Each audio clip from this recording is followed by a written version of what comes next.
Bienvenido. Este no es un libro como acostumbro a subir ya que suelen ser más extensos, sin embargo el tema tratado es corto pero bastante importante e interesante. Los temas del profesor Malanga los subiré independientes, unos de otros, por motivos de traducción, edición y también para que no haya confusión. Análisis de imágenes fotográficas tomadas en los bordes de un círculo de cultivos. Por Corrado Malanga. Hemos recibido muchas imágenes de círculos de cultivos, tomadas por un grupo de nuestros colaboradores, quienes ya han expuesto el resultado de sus observaciones preliminares, sobre nuestro sitio. Algunos de ellos me pidieron que mirara estas imágenes y viera si podía decir algo más de lo que, desde un punto de vista puramente subjetivo, se había dicho. Recordamos que durante una investigación sobre un cultivo aparecido recientemente en el norte de Italia, algunos de nuestros miembros habían ido allí para verificar algunas observaciones. Equipados con nuevas cámaras digitales, tomaron diferentes fotografías desde diferentes lugares y ángulos, tanto de día como de noche en el círculo de las cosechas. La mayoría de las imágenes, luego resultaron borrosas, debido a la inexperiencia de los fotógrafos, pero sobre todo debido al hecho de que, como el equipo nunca se había utilizado antes, había mucha incertidumbre de los operadores sobre qué apertura electrónica de la lente utilizar. Para después de esto, las fotos definitivamente no salieron de buena calidad y decididamente temblorosas. Más allá de este primer acercamiento, sin embargo, se notaron muchos detalles extraños en algunas fotos, sobre la presencia de fuentes de luz pequeñas pero muy intensas, que aparecían aquí y allá, en los bordes del cultivo o más bien en sus proximidades. En esta foto, por ejemplo, se podía ver un pequeño punto más claro, cuya atribución era muy incierto. El uso de Spline Copyright nos permitió resaltar el mosaico original que fue ampliado y mostró una estructura interesante interna que se puede resaltar aún más con un algoritmo Spline, mejor mostrado aquí abajo.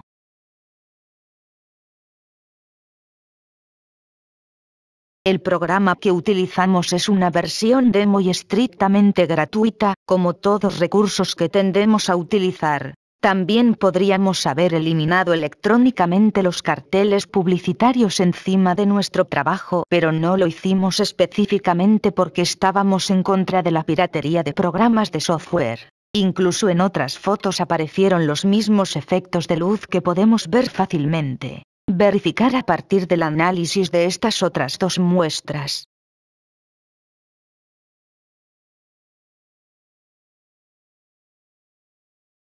También en este caso la respuesta del Spline fue la siguiente.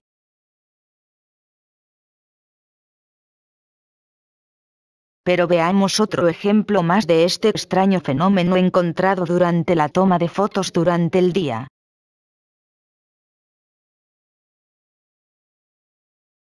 El resultado del Spline es mucho más visible.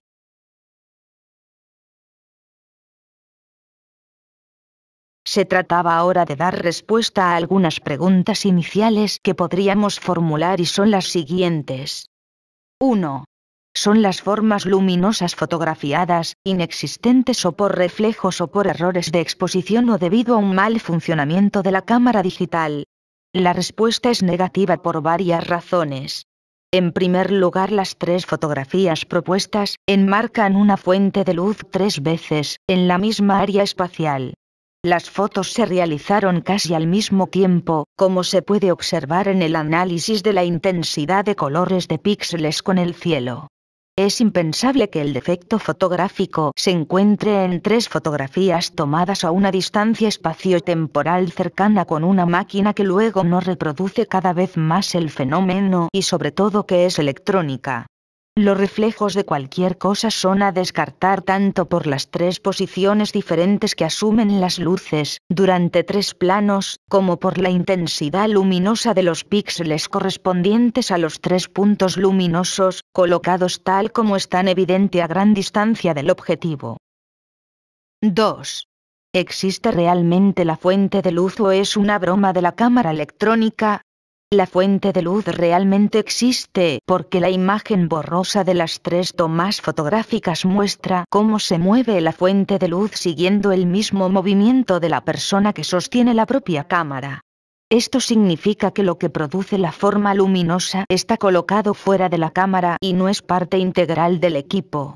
En ese caso el estado no se habría manifestado de esta manera, sino como un punto fijo y luminoso, siempre enfocado, colocado en términos de coordenadas siempre a la misma distancia de los bordes del fotograma y en correspondencia con el mal funcionamiento de un grupo de píxeles, por ejemplo, del sensor CCD. Pero entonces, ¿de qué se trata?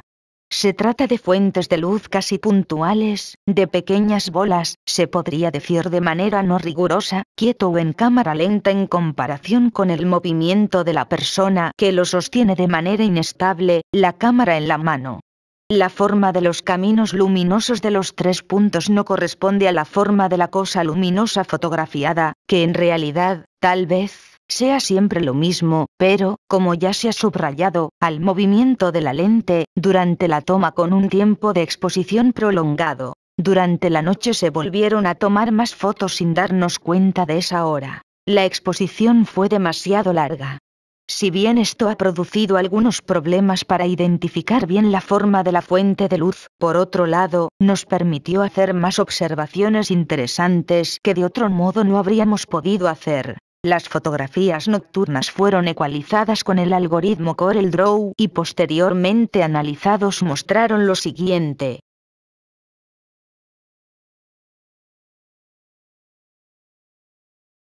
Las fotos no ecualizadas solo muestran un totalmente negro, con algunas fuentes de luz, mientras la ecualización permite resaltar bien el contorno de la vegetación y el cielo con el brillo del fondo, como se puede ver en este otro ejemplo. Incluso en esta foto, donde no aparece nada significativo, se puede ver cómo el borde del cielo, el horizonte, como lo llaman los anglosajones, se puede resaltar claramente electrónicamente. El brillo en el centro de la imagen probablemente se debe a las luces reflejadas en el cielo por una aglomeración urbana cercana. En esta imagen puedes ver cómo aparecen incluso las fotos tomadas en una oscuridad casi total. Siempre movido, debido a una exposición incorrecta sin el uso de un trípode. De un primer análisis de algunos fotogramas obtenidos en estas condiciones podemos deducir como sigue.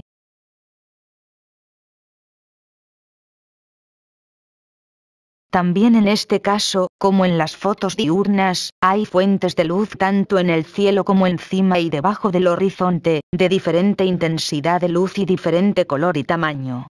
Cada fuente de luz corresponde a un camino idéntico que muestra la probabilidad de que estas fuentes de luz eran en realidad estacionarias y, una vez más, como el caso de las fotografías diurnas, el operador puede mover la cámara sin darse cuenta mientras abre el diafragma.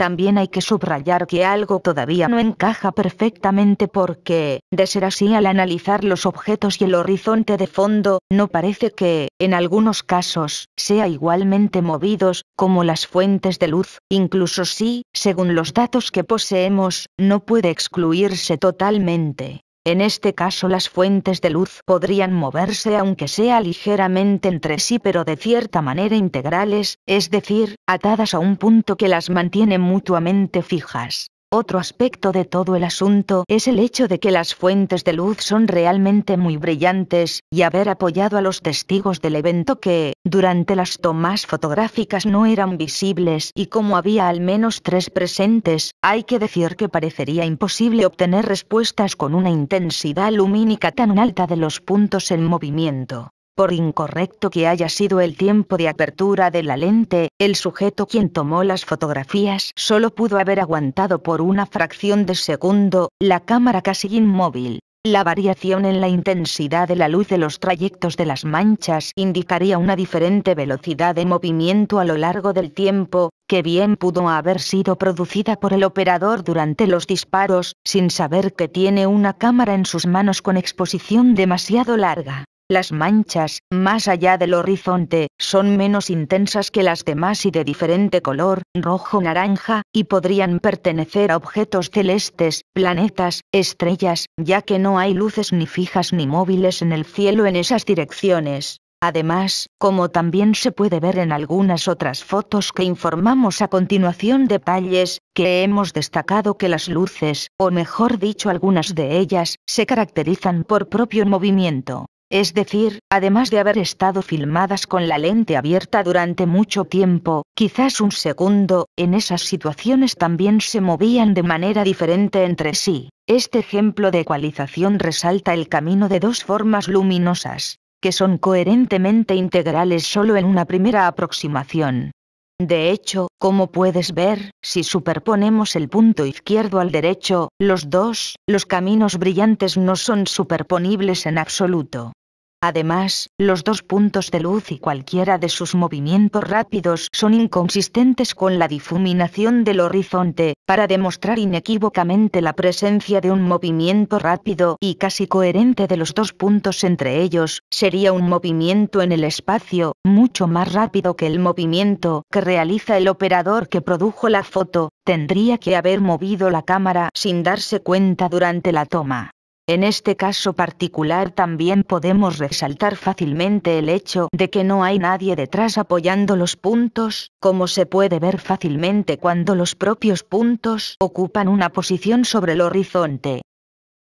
Conclusiones. Teniendo en cuenta los testimonios presenciales e instrumentales, hasta donde sabemos a disposición, podemos afirmar que cerca del cultivo fotografiado, es decir, en las inmediaciones cercanas, había fuentes que emitían radiación luminosa pero no de forma visible. Los testigos no vieron nada, entre ligeros y rápidos movimientos, fueron absolutamente independientes de la presencia humana. La naturaleza de estas fuentes de luz nos es absolutamente desconocida, pero la hipótesis es según nuestro conocimiento. Pero dejamos la duda, ya que podría ser las luces por la presencia en el CCD utilizado, de sensores particulares, que hacen que estas cámaras digitales sean muy sensibles a radiación infrarroja. Sin embargo, estas cámaras hacen uso de un filtro que eliminan la radiación infrarroja, aunque sea parcialmente. Sobre esta base podríamos dejar claro que cualquiera pueda dudar y que no filtra completamente la radiación el aparato fotográfico. Sin embargo, las aguas termales no fueron captadas a simple vista. Editado por León Noguer. Gracias por escuchar.